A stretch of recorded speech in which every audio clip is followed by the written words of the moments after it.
Pessoal, vamos falar um bocadinho sobre a permeabilidade intestinal. A permeabilidade intestinal, na realidade, é o quê?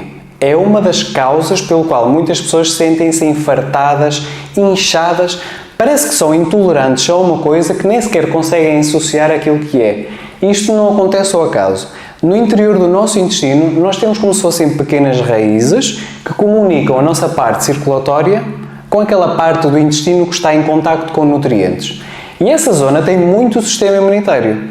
Se essa zona tiver pequenos buraquinhos entre estas raízes, o que é que acontece? Determinadas coisas que nós comemos da nossa alimentação podem ir para a corrente circulatória. E o que é que acontece? O nosso sistema imunitário começa a sinalizar, é quase como se pusesse uma bandeira nesse tipo de alimentos, e o nosso sistema imunitário cria uma memória contra esse alimento, criando aquilo que nós chamamos que é uma intolerância alimentar, mas de curto prazo. E muitas pessoas o que é que fazem? Não têm qualquer tipo de intolerância a esse alimento, mas a determinada altura da vida desenvolvem essa reação imunitária. E não tem a ver com o alimento, tem a ver a forma como a pessoa tem ou não o quê? Neste caso, esta alteração intestinal. Suponhamos que a pessoa come um ovo e não tem qualquer tipo de intolerância ao ovo, mas tem, neste caso, a permeabilidade intestinal. Permeabilidade intestinal que faz com que o intestino esteja permeável e passam coisas para a corrente circulatória. E o nosso sistema imunitário põe uma bandeira aqui no ovo. E a próxima vez que comermos ovo, vamos ter uma resposta do nosso sistema imunitário. E por isso é que muitas pessoas vão desenvolvendo ao longo do tempo intolerâncias alimentares que não têm nada a ver com o alimento. A mesma coisa, por exemplo, com o amendoim. Agora, muitas vezes, quando surge este infartamento, é um sinal de que a nossa barriga está muito inchada. Há outras causas para infartamento, seja, por exemplo, estômago, a nível de vesícula, mas esta é mesmo muito comum. E o que está muitas vezes por trás desta permeabilidade intestinal, o que é? O glúten, por exemplo, o ser humano não está preparado para digerir o glúten. Portanto, na realidade há pessoas mais sensíveis, outras alérgicas e outras intolerantes.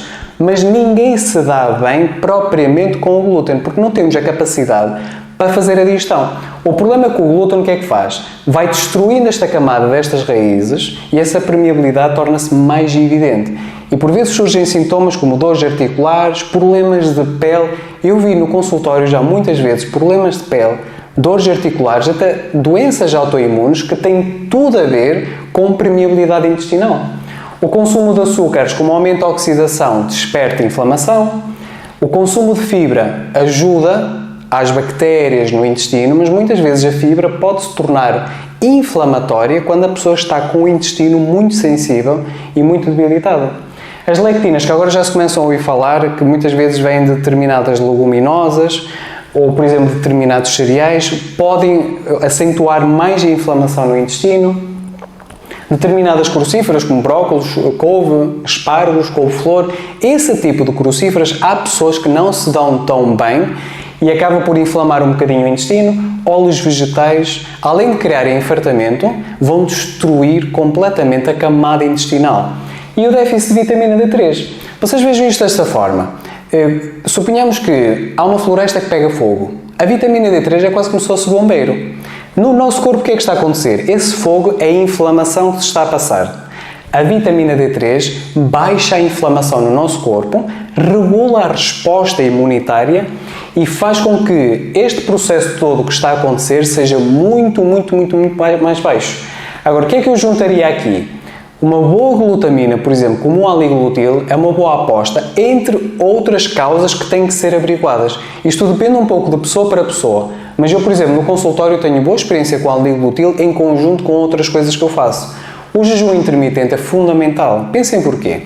Se nós estamos a consumir alimentos que estão a sobrecarregar o nosso aparelho digestivo, a pausa de alimento desinflama o nosso corpo e dá uma oportunidade para o nosso intestino recuperar e cicatrizar.